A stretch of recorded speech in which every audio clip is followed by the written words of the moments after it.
HM ರೇವಣ್ಣಗೆ ಸಚಿವ ಸ್ಥಾನ ನೀಡಬೇಕು ಎಂದು ಶಂಕರ್ ಹಾಲಪ್ಪ ಹೆಗಡೆ ಆಗ್ರಹ. ಚಿಕ್ಕೋಡಿ ರಾಜ್ಯ ಗ್ಯಾರಂಟಿ ಅನುಷ್ಠಾನ ಪ್ರಾಧಿಕಾರದ ಅಧ್ಯಕ್ಷ ಎಚ್ಎಂ ರೇವಣ್ಣ ಅವರಿಗೆ ರಾಜ್ಯದಲ್ಲಿ ಅಸ್ತಿತ್ವಕ್ಕೆ ಬಂದಿರುವ ಹೊಸ ಸರ್ಕಾರದಲ್ಲಿ ಸಚಿವ ಸ್ಥಾನ ಕೊಡಬೇಕು ಎಂದು ಕರ್ನಾಟಕ ಕುರಿ ಸಂಗೋಪನಾ ಮತ್ತು ಉಣ್ಣೆ ಉತ್ಪಾದಕರ ಸಹಕಾರ ಸಂಘಗಳ ಒಕ್ಕೂಟದ ಉತ್ತರ ಕರ್ನಾಟಕ ಅಧ್ಯಕ್ಷರಾದ ಶಂಕರ್ ಹಾಲಪ್ಪ ಹೆಗಡೆ ಒತ್ತಾಯಿಸಿದರು.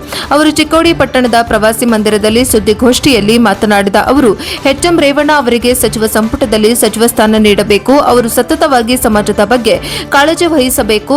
ಅನೇಕ ಸಂಘಟನೆಗಳನ್ನು ಕಟ್ಟಿದ್ದಾರೆ ಮತ್ತು ಅವರ ಸಮಾಜಮುಖಿ ವಿವಿಧ ಅಭಿವೃದ್ಧಿ ಕೆಲಸಗಳನ್ನು ಕೂಡ ಮಾಡಿದ್ದಾರೆ. ಇಂದು ರಾಜ್ಯದಲ್ಲಿ ಹಲವು ಕಡೆ ಗ್ಯಾರಂಟಿ ಯೋಜನೆಗಳು ಮನೆ ಮನೆಗೆ ಮುಟ್ಟಿದ್ದು ಅದರಿಂದ ಅವರಿಗೆ ಎಂಎಲ್ಸಿ ಸ್ಥಾನ ಮತ್ತು ಸಚಿವ ಸಂಪುಟದಲ್ಲಿ ಸಚಿವ ಸ್ಥಾನ ನೀಡಬೇಕು. ಇಲ್ಲದಿದ್ದರೆ ರಾಜ್ಯಾದ್ಯಂತ ಹೋರಾಟ ಮಾಡಲಾಗುವುದು ಎಂದರು. ನಂತರ ಮಾತನಾಡಿದ ಕರ್ನಾಟಕ ರಾಜ್ಯದ ಕುರುಬರ ಸಂಘದ ಜಿಲ್ಲಾ ಅಧ್ಯಕ್ಷರಾದ ಸಂತೋಷ್ ಪೂಜಾರಿ, ನಮ್ಮ ಸಮಾಜದವರಿಗೆ ಮಂತ್ರಿ ಸ್ಥಾನ ನೀಡಬೇಕೆಂದು ಎಚ್ಎಂ ರೇವಣ್ಣ ಅವರು ಕಾಂಗ್ರೆಸ್ ಪಕ್ಷದಲ್ಲಿ 40 ವರ್ಷಗಳ ಪಕ್ಷ ನಿಷ್ಠಾವಂತ ಕಾರ್ಯಕರ್ತರಾಗಿದ್ದಾರೆ ಮತ್ತು ಅವರು ಒಳ್ಳೆಯ ಸೇವೆ ಮಾಡಿದ್ದಾರೆ. ಯಾವುದೇ ಪರಿಸ್ಥಿತಿಯಲ್ಲಿ ಅವರಿಗೆ ಸಚಿವ ಸ್ಥಾನ ನೀಡಬೇಕು ಎಂದರು. ಈ ಸಂದರ್ಭದಲ್ಲಿ ಬಿಕ್ಕುಂಡಿ ಗ್ರಾಮ ಪಂಚಾಯಿತಿ ಮಾಜಿ ಸದಸ್ಯರಾದ ಭೀಮಶ್ರೀ ಹೊಸಟ್ಟಿ, ಅಹಿಂದ ಸಂಘದ ಚಿಕ್ಕೋಡಿ ಜಿಲ್ಲಾಧ್ಯಕ್ಷರಾದ ಅನಿಲ್ ಟಾಕಳೆ, ಕಾಂತೇಶ್ ಮೂರಗೌಡ ಸೇರಿದಂತೆ ಇನ್ನಿತರರು ಉಪಸ್ಥಿತರಿದ್ದರು. ಎಚ್ಎಂ ರೇವಣ್ಣ ಸಾಹೇಬರು ಸುಮಾರು 30-40 ವರ್ಷದ ಕಾಂಗ್ರೆಸ್ ಪಕ್ಷದಲ್ಲಿ ಒಳ್ಳೆಯ ಕೆಲಸವನ್ನು ಮಾಡ್ಕೊತ ಬಂದಿದ್ದಾರೆ ಮತ್ತು ಯಾವುದೇ ಅವರು ಫೈಲು ಸಚಿವರಿದ್ದಾಗ ಅವಾಗೂ ಕೂಡ ಕೆಲವೊಂದು ಕೆಲಸಗಳೆಲ್ಲ ಮಾಡ್ಕೊತ ಬಂದಾರೆ, ಸಮಾಜ ಒಳಗಾಗಲಿ ಮತ್ತು ಪಕ್ಷದ ಒಳಗಾಗಲಿ. ಅದಕ್ಕಾಗಿ ಯಾವುದೇ ಕಾರಣಕ್ಕೂ ಅವ್ರಿಗೆ ಈಗ ಡಿ ಕೆ ಶಿವಕುಮಾರ್ಗೆ ಈಗ ಏನದಾರಲ್ಲ ಸೇಮ್ ಇದ್ರೊಳಗೆ ಅವ್ರಿಗೆ ಒಂದು ಮಂತ್ರಿ ಸ್ಥಾನ ಕೊಡಬೇಕು, ಯಾವುದಾದ್ರೂ ಅವರು ನಡ್ಸ್ಕೊಂಡು ಹೋಗ್ತಾರೆ ಅಂತೇಳಿ ಎಲ್ಲರಿಗೂ ಗೊತ್ತಿದ್ದಿದೆ. ಮತ್ತು ಯಾವುದೋ ಅಂದ್ರೆ ಕಪ್ಪು ಚುಕ್ಕೆಯನ್ನು ಯಾವುದೋ ಇದನ್ನು ಮಾಡಿಲ್ಲ ಅವರು. ಹಾಗಾಗಿ ನಮ್ಮ ಕರ್ನಾಟಕ ರಾಜ್ಯ ಕುರುಬರ ಸಂಘ ನಾವು ಹೇಳೋದೇನೆಂದರೆ, ನಮ್ಮ ಎಚ್ ಎಂ ರೇವಣ್ಣ ಸಾಹೇಬ್ರಿಗೆ ಯಾವುದೋ ಒಂದು ಮಂತ್ರಿ ಸ್ಥಾನ ಕೊಡಬೇಕಂತ ನಾವು ಕೇಳ್ಕೊಳ್ತೀವಿ ಮಾಧ್ಯಮ ಮುಖಾಂತರ. ಅದಕ್ಕಾಗಿ ಈ ಹೋರಾಟ ಉಗ್ರ ಹೋರಾಟಗಳು ಮಾಡ್ತೀವಿ ರೀ. ಪ್ರತಿ ನಮ್ಮ ಜಿಲ್ಲಾ ಅಂತ ತಾಲೂಕಾದಂಥ ಪ್ರತಿಗಳು ದಂಗೆ ಹೇಳುವಂಥ ಕೆಲಸ ಆಗುತ್ತೆ.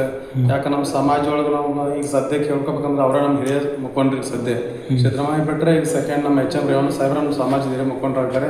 ಹಾಗಾಗಿ ಅವ್ರಿಗೆ ಕೊಡಬೇಕು. ಕೊಡಲಿಲ್ಲ ಅಂದ್ರೆ ನಾವಲ್ಲಿ ಎಲ್ಲ ಜಿಲ್ಲಾದಂಥ ಎಲ್ಲ ನಮ್ಮ ಸಂಘಟನೆಗಳು ಉಗ್ರ ಹೋರಾಟ ಮಾಡೋಂಥ ಬರುತ್ತೆ ಅಂತ ಹೇಳ್ತೀವಿ. ಓಕೆ, ಕುರುಬ ಸಮಾಜಕ್ಕೆ ಕಪ್ಪ ಎಲ್ಲ ಏನಿದ್ದು ಕಷ್ಟ ಸುಖ ದುಃಖ ಬರೀ H M Revanna sir phone ಹಚ್ಚಿದ ನಮ್ಮ ಪ್ರಾಬ್ಲಮ್ ಸಾಲ್ವ್ ಆಗ್ತಾವೆ. ಇದಲ್ಲದ ರಾಜ್ಯಾಂತ ಕುರುಬ ಸಮಾಜ ವಿವೇಕರಿಗೆ ಸಂಘಟನೆ ಮಾಡ್ಯಾರು.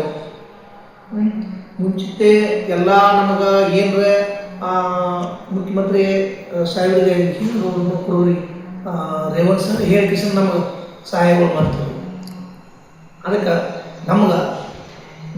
ನಮ್ಮ ಒತ್ತಾಯ ಏನಪ್ಪ ಅಂತ ಕೇಳಿದ್ರೆ, ಉತ್ತರ ಕರ್ನಾಟಕ ಕುರುಬರ ಸಂಘದ ಏನಪ್ಪ ಅಂತ ಕೇಳಿದ್ರೆ, ಎಚ್ ಎಂ ರೇವಣ್ಣ ಸಾಹೇಬ್ರ MLC ಮಾಡಬೇಕು, ಸಚಿವ ಸ್ಥಾನ ಕೊಡ್ಬೇಕಂತ ನಮ್ಗೆ ಬೇಡಿಕೆ ಇರ್ತದೆ. ನಿಮ್ಮ ಮೀಡಿಯಾದವ್ರ ಮುಖಾಂತರ ನಾವು ಹೇಳಕ್ಕೆ ಇಚ್ಛೆಪಡ್ತೀವಿ.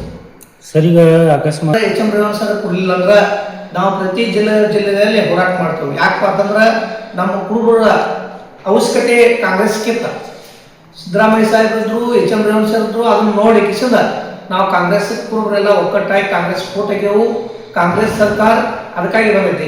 ಅದಕ್ಕೆ ಡಿ ಕೆ ಶಿವಕುಮಾರ್ ಮೀಡಿಯಾದ ಮುಖಾಂತರ ಹೇಳೋದು ಏನಪ್ಪ ಅಂತ ಕೇಳಿದ್ರೆ, ನಿಮ್ಮ ಸರ್ಕಾರದಲ್ಲಿ ನಮ್ಮ ಎಚ್ ಎಂ ಸಾಹೇಬರಿಗೆ ಅನುಕೂಲ ಮಾಡಿ ಕೊಡ್ರಿ, ಕೆಲಸ ಮಾಡೋಕ್ಕೆ ಸಚಿವ ಸ್ಥಾನ ಕೊಡ್ರಿ, ಕೆಲಸ ಆಗ್ತೈತಿ. ನಮ್ಮ ಕುರುಬರು ಮತ್ತು ಮುಂದಿನ ದಿನಮಾನದಲ್ಲಿ ಕಾಂಗ್ರೆಸ್ ಕುರುಬರ ಹೋಟ್ ಕಾಂಗ್ರೆಸ್ ಬೇಕಂದ್ರೆ ಸಚಿವ ಸ್ಥಾನ ಕೊಡ್ರಿ, ಬ್ಯಾಡಪ್ಪ ಅಂತಂದ್ರೆ ಬಿಟ್ಟು ಬಿಡ್ರಿ, ಇಲ್ಲಿಗೆ ಕಾಂಗ್ರೆಸ್ ಮುಕ್ತಾಯ ಆಗ್ತದೆ ನನಗೆ ಅನಿಸಿಕೆ. ನಮ್ಮ ಗ್ಯಾರಂಟಿ ಯೋಜನೆ ಅಧ್ಯಕ್ಷರಾದಂಥ ಎಚ್ ಎಂ ರೇವಣ್ಣ ಸರ್ ಅವರು ಹಿರಿಯ ಮುಖಂಡರು, ನಮ್ಮ ಸಮಾಜದ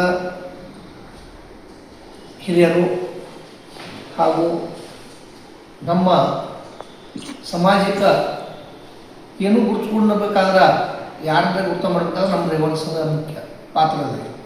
ಯಾಕೆ ಪಾತ್ರ ಯುವಕರಲ್ಲಿ ಯಾರೂ ಆಗಲಿ ನಮ್ಮ ಸಮಾಜ ಕುರುಬರ ಬದಲು ಪ್ರಥಮ ಭೇಟಿ ಆಗ್ಬೇಕಾದ್ರೆ ರೇವಣ್ಣ ಸರ್ಗೆ ಭೇಟಿ ಆಗಬೇಕು, ಅಲ್ಲಿಂದ ನಂತರ ಎಲ್ಲರಿಗೂ ಭೇಟಿ ಆಗಬೇಕು. ಈಗ ಹೆಚ್ಚಿನ ಕುರುಬರ ಒಳಗೆ ಯಾರಪ್ಪ ಮುಖ್ಯ ಹೆಚ್ಚಂದ್ರೆ ರೇವಣ್ಣ ಸರ್ ಮುಖ್ಯ. ನಮಗೆ ಸಿದ್ದರಾಮಯ್ಯ ಸರ್ ಇದ್ರು ಸುದಕ್ಕೆ ರೇವಣ್ಣ ಸರ್ ತೋರಣ ಭೇಟಿಯಾಗಿ ಅವ್ರಿಗೇನು ನಮ್ಮ ಕಷ್ಟ ದುಃಖ ರೇವಣ್ಣ ಸರ್ ಹೇಳೇ ಸಿದ್ದರಾಮಯ್ಯ ಕಡೆ ಹೋಗ್ತಿದ್ರು. ಈಗ ನಮ್ಮೊಳಗೆ ಹಿರಿಯರಂದ್ರೆ ರೇವಣ್ ಸರ್ ಈಗ ನಾವು ಎಲ್ಲರೂ ಕೂಡಿ